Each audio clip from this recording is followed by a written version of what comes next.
Chris Watkins on Sactown Sports. Your local sports leader. I expected we'd talk a little bit about Bradley Beal today, but I didn't know we'd be talking about this. I know we're going to get into Bryce Harper, what he says about the A's and the move to Vegas, but we just found out moments ago, perhaps you've already seen this. It looks, Chris, I know we touched on this earlier, some in the media, some who know what they're doing in the media with sauces are linking Bradley Beal to the Sacramento Kings. Yeah. What really is going on? This is from Charania 13 minutes ago. He tweeted this out at 12:31. Another team that's had Bradley Beal trade talks with the Wizards, the Kings. Sources tell me and Sam Amick it is believed Beal would consider Sacramento given his no trade clause, but as of right now, there does not appear to be a clear pathway for the two sides, which is kind of what I was laying out earlier. Right.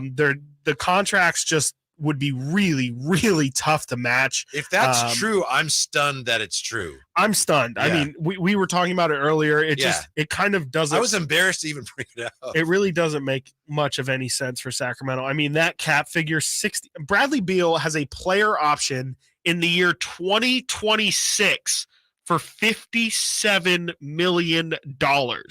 So you're talking about a guy that, again, you're going to have to be paying 4 years, $200 million for the remainder of their contract. That's just a really, really, really heavy price to pay. And I know Bradley Beal is he is an elite scorer, like an elite scorer, can shoot the ball again, average 30 points per game 2 years ago, or 2 seasons ago at this point. Back-to-back seasons of 30-plus points on losing Washington Wizards teams. Definitely scoring is not really a problem for Beal. Defense has came and gone, throughout the years with Brad, and that could also be a product of being on a losing team. But he's also a guy that's had a lot of injury issues the past couple of years, hasn't played 82 games or even more than 60 games since the 18-19 season, so pre-pandemic. It's a great player. The Kings aren't going to be able to acquire a talent that good point blank period, no matter what. So in that sense, I guess it's a good move, but in just about every other facet to me, I don't love it. Obviously I love if the Kings were to acquire a talent like that, but it's not a perfect fit. Here's where we got to be really careful, in my opinion, as a Kings fan. You know this, you probably already know this, but especially this time of year when you have something like this, if you see something and it's based on something that was written somewhere else, make sure that it even says what you think it says. What it's trying to say. For example, here, Legion Hoops just tweeted, breaking, the Kings have engaged in trade talks with the Wizards for Bradley Beal per Shams Charania.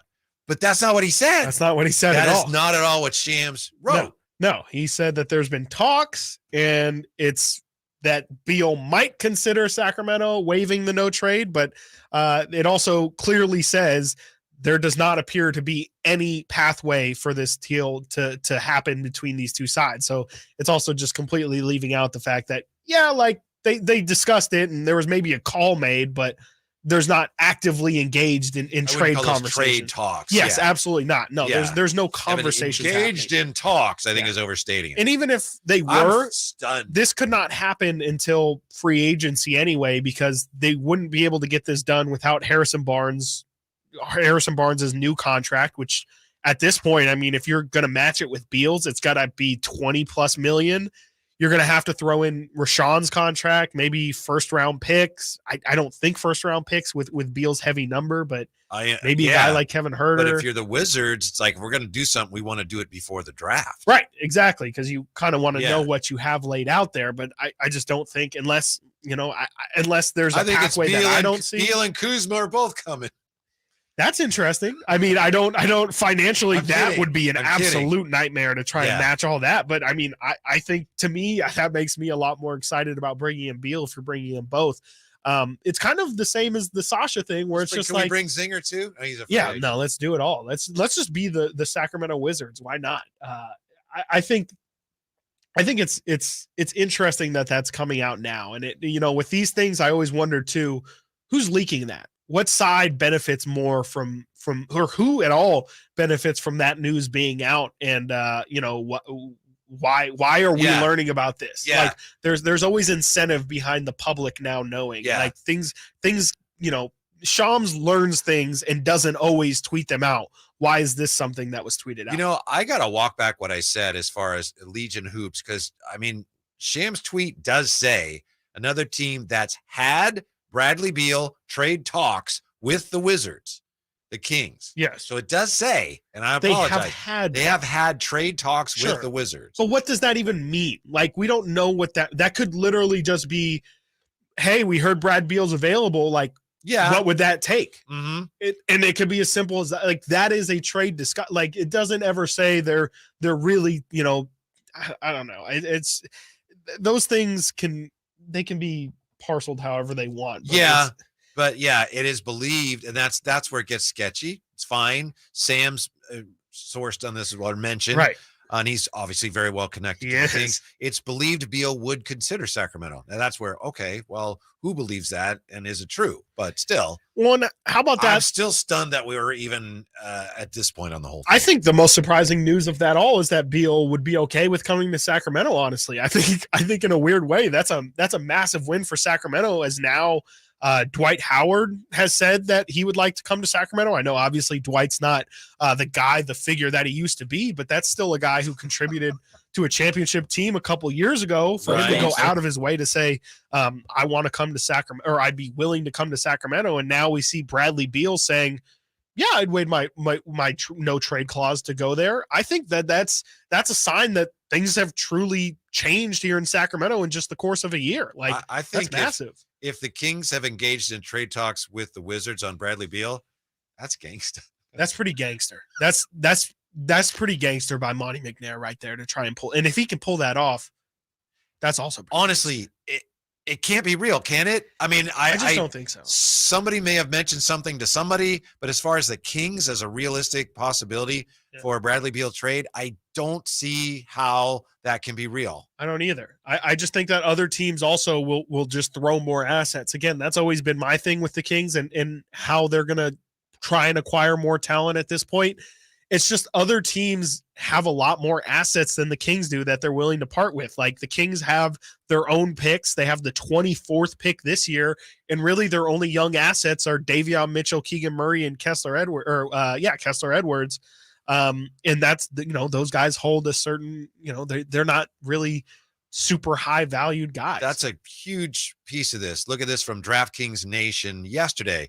NBA trade rumors. I know rumors. Who knows? Heat, Mavericks, Blazers, Loomis, possible destinations for Bradley Beal. Again, that's just possible, but there is going to be some market, despite what Wendy said about it. There's going to be some market. Sure. And if there is, it's tough for the Kings where they are to compete with some of these other teams when it comes to what it would take to land Bradley Beal. The Blazers have the number 3 pick in the draft. Like, if you're throwing out the possibility of bringing in Brandon Miller or Scoot Henderson, like, that's a lot more enticing than bringing in Harrison Barnes and Rashawn Holmes and maybe Kevin Huerter or someone who's on a mid-level exception. Like, I don't know. I just have a tough time seeing the Kings being the best offer that the Wizards have out there. Something positive though from this is that the Kings are out there and it's clear they're looking to make moves. Sure. Right? And that's something you can take away from this, even if there's been no actual call. It's out there that the Kings are doing. Yeah, sure. I don't know that it's a bad thing. On the YouTube chat, Christian Gomez says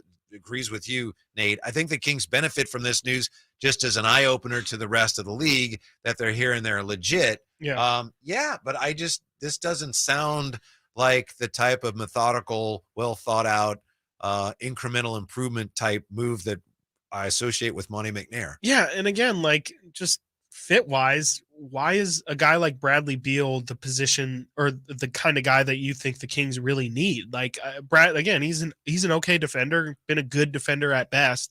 But at his heart is just an elite scorer. And again, the Kings really don't need a ton of scoring. Sure, it's always great to have more guys who can have the ball in their hand and create shots. But to me, I would much rather see them invest this kind of move into a small forward or into a guy that the Kings really need as a position. Like, to me, adding Bradley Beal is kind of, the same logic that we were giving to Vezenkov. Like, it's just a luxury piece. Like it's adding to a strength, not necessarily fixing a weakness. Chris, isn't Monty just doing his job though? Like he's doing his due diligence for sure. Yeah, he wouldn't be doing his job if he wasn't checking in on trades like this and high quality players. Like, even though the contract's insane, right? Like you gotta test the water, and it's absolutely sure. Right? But again, I just don't know why it's coming. And I don't know if Monty even if right now you looked at it and said, "Wow, financially it works." Is there the fit there? Yeah, that's my thing. Yeah.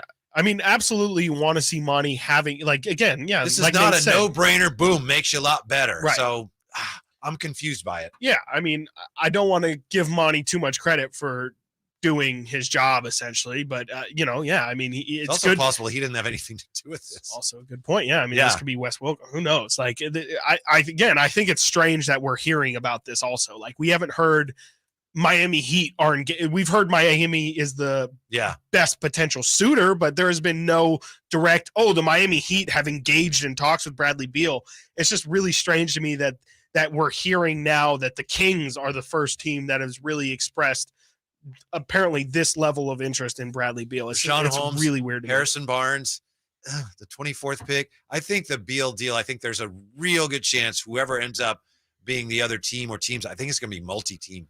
I think it would almost have to be. Maybe the Kings can work with Atlanta and get rid of their, rid of the protections that they have on next year's first round pick. But it's just, I don't know. This whole thing just doesn't really make sense to me. And I'd be interested to see how it pans out if it were to happen. Because